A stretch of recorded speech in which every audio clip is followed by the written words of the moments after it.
Hey guys, Chris from Provo Beast Audio Installation, and in today's video we're replacing the factory radio on this 2013 Toyota Tacoma. Now in this install we're going to show you how to remove the factory radio. We'll head over to the bench, show you the parts that we're going to need including the radio, wiring harness and dash kit, then we'll come back here to get everything reinstalled. Let's get started.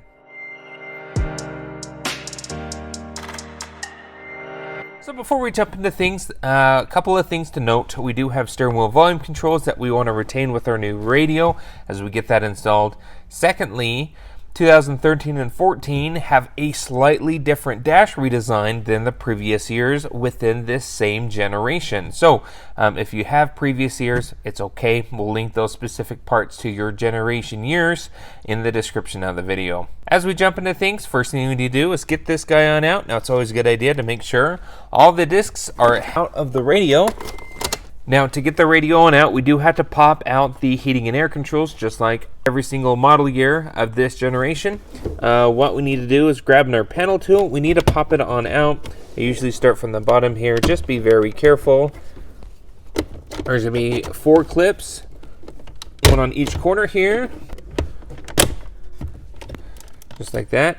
Now you can leave it there, or to give you a little bit more space, you can also just simply disconnect your heating and air controls. Just like so. 4 10mm bolts up underneath. Now we have a socket with an extension here to allow us to get to all 4.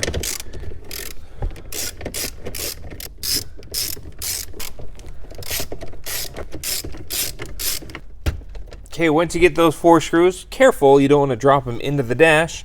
Go ahead and tug on the radio. The rest of the radio is held in with clips here. Okay, just like so. You're going to have clips in the top and usually on the side as well. Pull out your radio.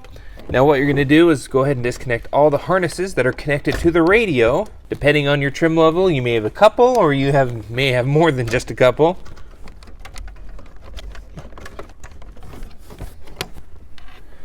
Okay, so with all the harnesses disconnected from the factory radio, let's head over to the bench to show you the parts that we're going to need for the install. Alright, so we're here at the bench. Now the parts that we're going to need for the install, first and foremost, is the radio that the customer has chosen to go with. It's a Sony XAV AX3200. This one supports Apple Carplay, Android Auto, and Sirius XM. Now to accommodate that in the factory location, we need some adapters. Now the wiring harness kit we're going with is the Crux SWR TY-61N for 2012 and up vehicles. If you have an earlier generation Tacoma between 2005 and 2012, we can actually link the appropriate parts in the description here for you. Dash kit, again, specifically for this trim level, we're going with this Scotia TA2111BPB. And essentially, again, like I mentioned before, 2012, 13, up through 15 Tacomas. If you have a previous year in this generation, it'll be a slightly different dash kit. Now, unfortunately, our Crux interface actually comes with the USB retention, which we have. It retains your steering wheel volume controls, and even comes with the antenna adapter needed in this trim level, which is super cool. Previous years, you don't necessarily need all that because it's not equipped with those features. So what we need to do is we have our factory radio here, and the reasoning behind it is we do need to pull a few parts off this before we can totally sit this guy off to the side. We're going to grab the radio out of the box. We got to get the radio mounted in the kit, and we got to start preparing our wiring. Alright, so we got the Crux harness out of the box, and you'll notice there's quite a bit of wiring adapters, just because this Crux harness is versatile and it fits a lot of different model Toyotas. So there's some of this that we actually won't use. We also grab the harness that's out of the box from our Sony unit or your selected radio. Now essentially here, you're going to see some bare ends that'll need to match up to the ends of our harness adapter with our radio. Now keep in mind, it's very easy to match for the most part color for color. However, you always need to double check the function of the wire matches the function of the wire with the selected radio. Just because the wire colors are the same doesn't mean they necessarily always are the same function. What we're going to do is start cleaning this up and selecting the harnesses that we need. Best case scenario, you go into the car to see which one plugs in. what we've done already and determined, this adapter doesn't necessarily need to be used in our vehicle. We don't have this pin style harness, so we can set this guy off to the side. We do need our antenna adapter, but the amplified circuit here doesn't pass through. There's nothing on the other end. It's just a standard analog connection, so we don't need to hook up this blue one. This guy here is our backup camera harness, and our backup camera is actually located in the rear view mirror. It does not display on our radio. You'll notice on newer years, 14 and 15, you may see that they do display on the radio, but the 13 in our case does not display on our radio, and so this harness won't be used in our case here today. Everything else seems to plug in, so we are good to go there. At this point, let's start preparing our harnesses here. We're going to be soldering our connections, and we're going to use some heat shrink to protect those soldered connections. All right, so we've done some prep here. We went ahead and selected the harness that we need. We just kind of cut out and capped off the stuff that we didn't here. Essentially, we're left with these harnesses. It'll plug in the vehicle, and this one plugs into the radio. This one will go to the steering wheel input on our radio. We got our smart module for steering wheel controls all in, and we actually set the dip switches based on the instructions, including with the correct module here. And essentially here we're going to be soldering up those connections. We've preloaded our wiring with some heat shrink, so we can move that heat shrink up and over those connections once they cool.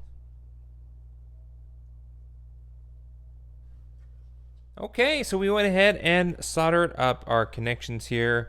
In our situation, it actually pretty much was color for color here. You'll notice though, we didn't hook up our speaker wire outputs from the radio harness because we're actually doing a 4-channel amplifier. We're not going to use the internal power of the radio to power speakers, and instead we're actually doing an MVX 4-channel micro amp underneath the seat. So that's why we didn't hook up our speaker outputs from the radio. We'll just cap those off. We're going to use the RCA outputs to feed an amp instead from that radio, and then you'll notice that those speaker wires that we typically would hook up is actually running through a set of speed wire. It's 9-conductor cable, as all our speaker wires and a remote turn on here, and this will run underneath the seat here. So as you see, this will be our audio output from our new amplifier. As that comes up, it'll go into the harness, feeding all our speakers that newly amplified signal. In your situation, if you're not doing an amplifier, it's simply going to be color for color here, and you'll match up your speaker wire colors to the speaker wire harness colors of your Crux adapter.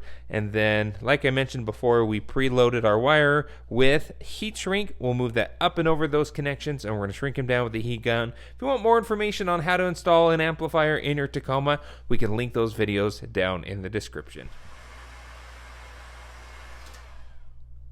Alright, so we got our harness all wrapped here with high temperature tested tape. Everything's good to go. We got our aux input off our harness. This end plugs into our Sony steering wheel control connection here.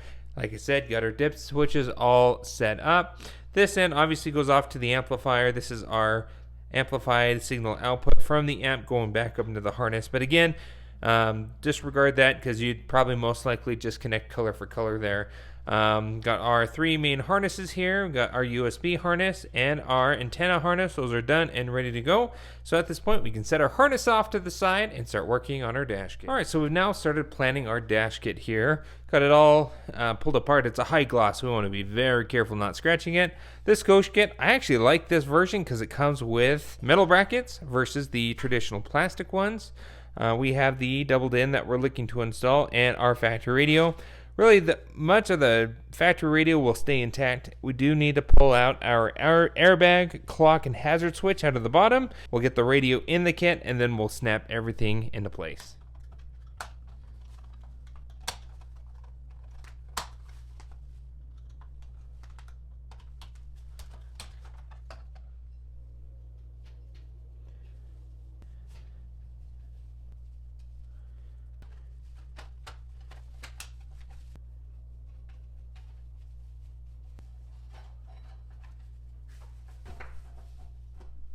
Alright, so we got our kit all assembled here. As you can see, fits in the brackets, everything screws together. We popped in our controls here in the bottom from the OEM dash bracket.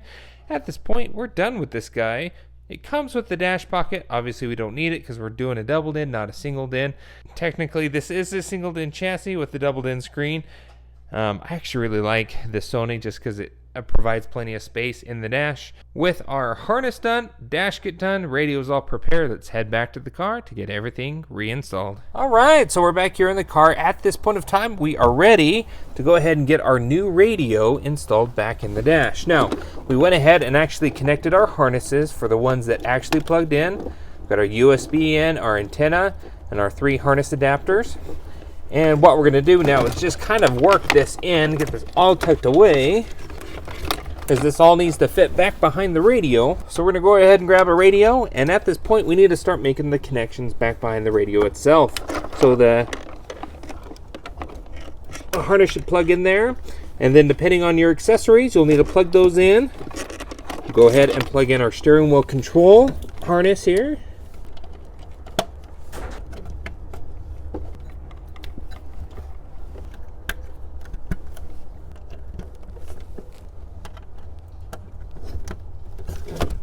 Alright, so we made all our connections here. Now what we need to do is carefully start tucking everything back in the dash.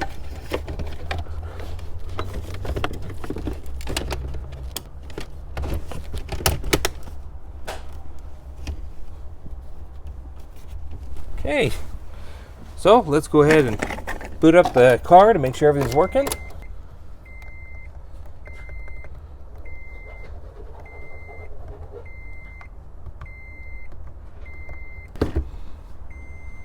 Okay, everything seems to be working great. At this point in time, we can go ahead and finish reassembling the bottom part. Let's go ahead and install the 4 screws, the 4 10mm, up and around the radio.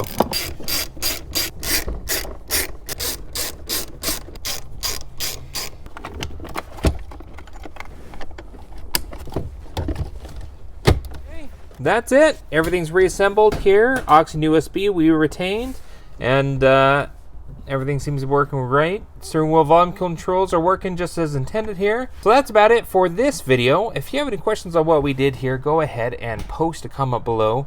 Thanks guys for watching. If you want any of these parts that we use, we'll link them down in the description. Be sure to hit the like button and don't forget to subscribe. We post great content on the channel all the time, and we will see you in the next video.